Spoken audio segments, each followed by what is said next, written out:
Alright guys, so today we are going to be taking kind of basic notes on ratios. Now, the lessons definitely should have come. We have some other videos for those, so this is just to kind of record some information about ratios, and we're going to do ratios and equivalent ratios. And so you can kind of pause and start this movie as needed to copy these down into your math notebook, or one thing you could do is just kind of listen along and follow along, and then at the end, if you wanted to take a screenshot or take a picture, then you have just kind of a digital record of these notes. I would just strongly encourage you doing something so that as you are practicing ratios and equivalent ratios, you have something to refer back to as needed. So first, let's start off. We're going to start with the basic definition of a ratio. And a ratio is simply a comparison of two quantities. Compare of two quantities. Now, if we don't remember what quantities is, quantities just means kind of two numbers. So you could write that instead if you wanted to as well. So the definition of a ratio is a comparison of two quantities or two numbers. Now, how do we usually write ratios? How to write ratios. So let's say we are comparing boys to girls, and let's say we have 3 boys and 2 girls. We would say that the ratio of boys to girls is 3 to 2. Now, with a ratio, you often are discussing what you're comparing before you write it, so that's why I don't have to include the words boys and girls here in my actual ratio. If you want to, you certainly can, but writing it just with numbers is okay as well. The next way that we can write the same ratio would be 3, and then we put in a colon, so those 2 dots, one directly on top of the other. We still read this as 3 to 2. And the last way that we can kind of write this in a shortened method is in fraction form, where we take the first number and we put it in the numerator. So this is 3 over 2, but we still read it as 3 to 2. Now, a lot of times questions when we write it in that fraction form is students will say, well, how do we know if it's a fraction or a ratio? And since we know we're talking about boys and girls, we're still comparing two things, which makes it a ratio.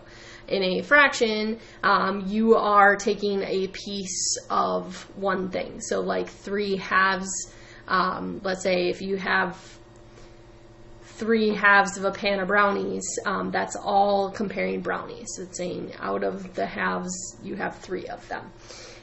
The last way we can kind of talk about ratios or say ratios is we can actually use the sentence, there are 3 boys, and I'm kind of like filling in the blank of this example here, 3 boys for every 2 girls. Okay, and then maybe this is groups for a field trip, and in each group there are 3 boys for every 2 girls. So whenever I ask you to explain a ratio, this is the sentence that we use. There are 3 for every 2, there are 3 boys for every 2 girls, kind of from there. So that's how to write ratios. Now, I'm also going to go ahead in these notes and talk about equivalent ratios. That is our next topic of study, but they go well together here in notes. So let's talk about equivalent ratios. And like I said, feel free to pause at any time if you need to write some of these down. So equivalent ratios, the definition of equivalent ratios is 2 ratios that name the same comparison. So 2 ratios that name the same comparison. Now, I always kind of like to think of examples of people being like really picky in comparison ratios or in equivalent ratios. Because let's say I say the ratio of boys to girls is 3 to 2. And let's say you count them up and you count, well, 6 boys and 4 girls. And then this is where I get that sassy voice of like, nuh-uh, the ratio is not 3 to 2, the ratio is 6 to 4. Here's the thing about these two ratios.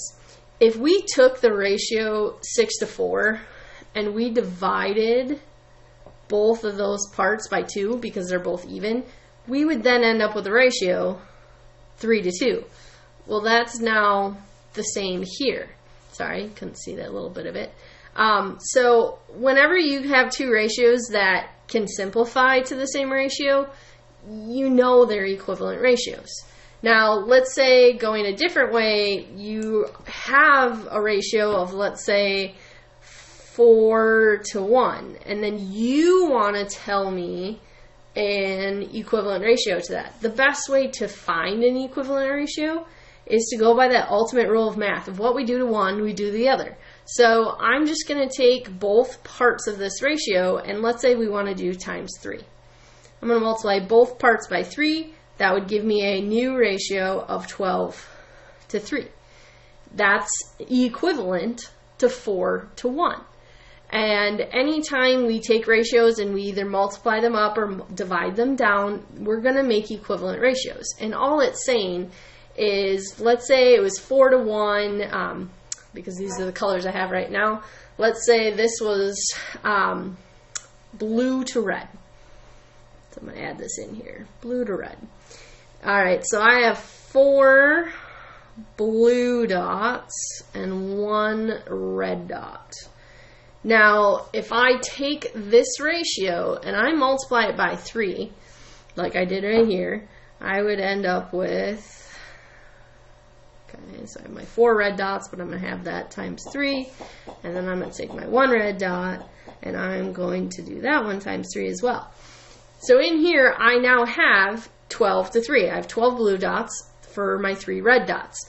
But as you can kind of see based on how I wrote it out, they're still in that ratio of 4 to 1. There might be 12 blue and there might be 3 reds, but they can be kind of evenly split into these groups to kind of show that simplified ratio. So anytime we are talking about equivalent ratios, you are trying to determine if they have that same kind of simplified or root ratio. The best way to do this is you can either try to always divide both of them down, or you can take ratios and try to multiply them up. This concludes our notes for today. Like I said, it would be great. I'm going to zoom out. That way, if you're going to take a picture, you can see kind of all of the notes together right now. All right, so I hope this helped you. Please let me know if you have any questions.